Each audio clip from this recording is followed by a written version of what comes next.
Hinakot ko na yung biniako na kahoy. Wala na kasing panggatong.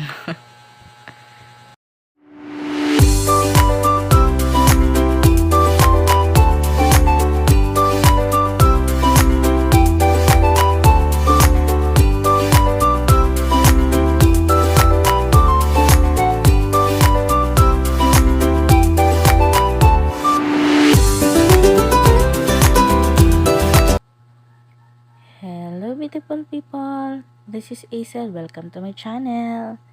So ngayon guys ay magputol-putol ako ng kahoy. Ayan. Tawag dito sa amin dyan is palwa.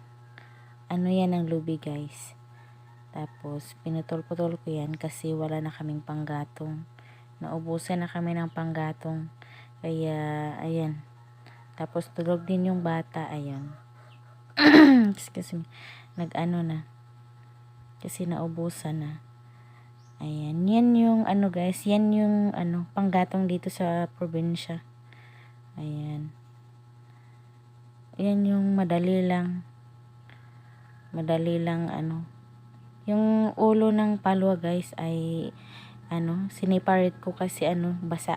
Kasi palagi kasing umuulan dito. Tapos ngayon ay walang ulan, ayan.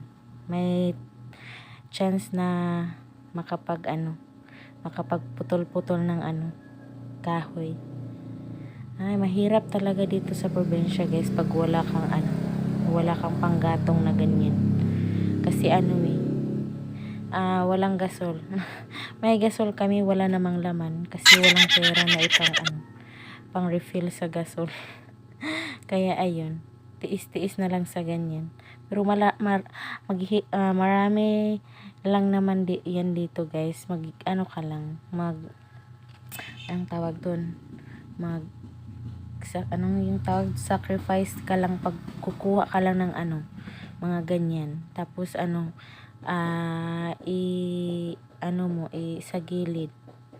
Itapok mo sa gilid. Yan. Makaano ka lang dyan. Tapos, mo lang. Anong tawag nun? Yung ipatayo mo lang sa kilid. Tapos, pag may init, ayan. Maano din yan. Kasi, palaging umuulan dito, guys. Mga 1 week na umuulan. Ngayon lang nakapag wala ng ulan. Ayan. Para akong amaw dyan. Amaw talaga. Para ako nagsalita ng isa lang. Yung kasama ko dyan, yung ko dyan guys, yung istorya ko dyan ay yung yung partner ko. Galing sa trabaho. Ayan. Siya yung ko. Pero hindi naman siya yung cameraman ko. Kasi lang, video your own lang. Alam niyo guys kung bakit kapag busy na walang cameraman, ginagawa ko dyan ay yung cellphone ko pinapatong ko lang sa sa kurungan ng manok. Sa kulungan ng manok. Doon ko lang nilagay yung cellphone ko, tapos ayun, naka-video kasi may ginagawa kasi yung yung partner ko, kaya hindi ako makapa-video sa kanya. Ayan guys. Naka-boots ako dyan guys, pero yung butas ko dyan is half lang, hindi yung full na butas. Ayan, yung partner ko na sa gilid, nag-cut ng kinakater niya yung mga sagbot. Kasi sabi niya ang taas na. Sabi ko sa kanya, pahinga ka na lang kasi kakagaling lang niya galing sa work. Ayan. Ayaw niya. Di iwag. Ayan, tuloy niya. Ayan.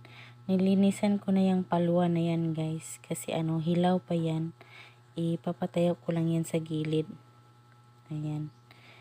Tapos, pagkatapos ko dyan ay kinarga ko na yung Yung pinutol-putol ko na kahoy, dinala ko na yan sa sa kusina. Kasi na hapon yan na time guys, hapon. Tapos, ayan, kinarga ko yan. Tapos, yung kapitbahay namin ay dumating. Sabi niya, doon kami magdi-dinner sa kanilang bahay. Ayan, nakasave na naman kami. Kasave talaga. Doon ka daw kami magdi-dinner sa kanila. Kasi birthday. Ayan. Kaya yung kinarga ko na na kahoy, hindi ko nagamit. Ayan. Ayan. Hindi ko yan nagamit. Yung partner ko ay lumalabay. Nakita ko palang sa video na umiihi pala siya dyan. Ayan, tinakpan ko na lang. Kasi baka makita eh. Hindi ko naman alam na umiihi siya dyan. Ayan. Sabi ko sa kanya nga, bakit umiihi ka dyan sa likod ko? Nakita ka sa video. Ayan, tinakpan ko na lang. Ay, nako. Ayan, kinarga ko na yung pinutol-putol ko na kahoy, guys. Ayan, dinala ko na. Tapos, nakabalik na ako. Ayan. Nilinisan ko na yung palwa. Ayan. Ano pa yan, guys? Mahilaw. Kaya, yan, patayuin ko lang yan dyan sa gilid kasi kung maano na yan, matuyo na yan, putol-putulin ko na din yan. Ayan, pag na ako guys, hapon lang kasi ako may time kapag tulog yung bata, ganun. Kasi hirap mag-alaga guys. Lalo nagmalikot yung anak mo, nako. Ayan, nilinisan ko na yan. Yung pinutol ko lang yan sa kasi tuyo na yung kalahati, kaya ko na, pinutol ko yung kalahati. Kasi magagamit ko din yan. Ayan. Tapos may kahoy kami sa likod ng bahay, kinukuha ko din pagkatapos ko niyan guys. Tapos pinutol-putol ko ulit.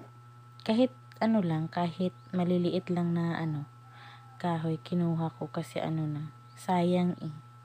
Sayang yung kahoy.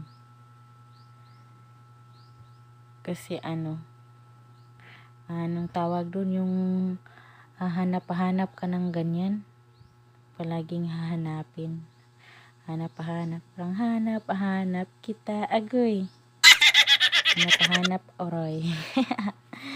Ay nako. Ayan. Tapos nilagyan ko yan ng apoy guys, para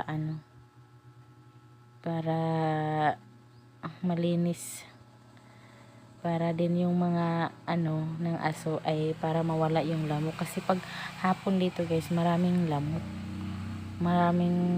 na lilipad-lipad. Ayan,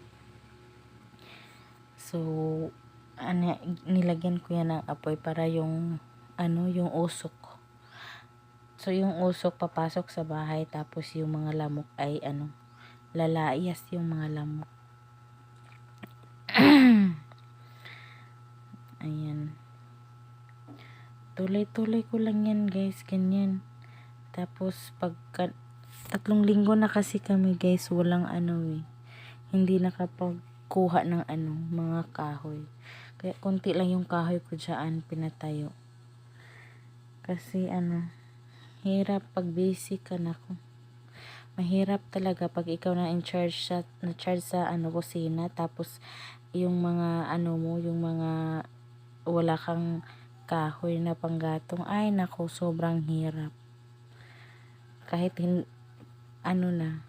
kahit na lang yung mo, mas sa isip mo na igatong mo ganun na, igagatong mo na. Ayan, kumuha ako ng bagong guys, kahoy. Yan, yung iba dyan is hilaw, mabasa pa, hindi tuyo. Ayan, pinatayo ko na lang sa gilid. Pero yung mga tuyo na, pinutol-putol ko na.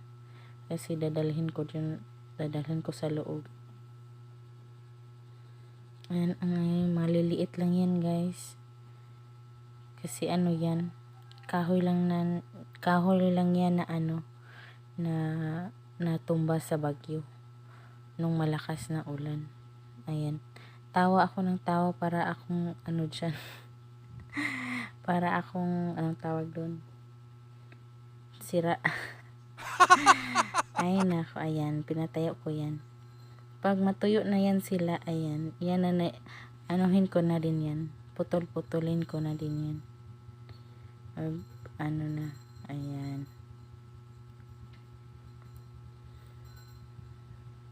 Ang singot guys, sobra kahit hapon na. Ay nako.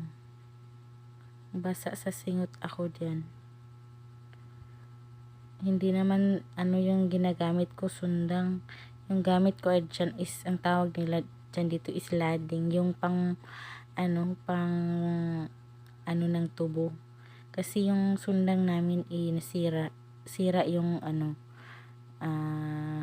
kuitanan. Anong tawag dun? Ewan ko dyan. Basta yung kuitanan nila nasira. Ayan, kaya yan yung ginagamit ko pang putol ng tubo.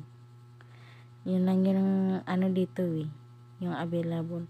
Ayan, kinarga ko na yan. Dinala ko na yan dito sa kusina. Ayun guys, tapos na ako magputol-putol ng kahoy. Ayan. Babalik na ako at papatayin ko na yung video. So, ayan. Yun lang video ko guys. Thank you for watching. Bye-bye.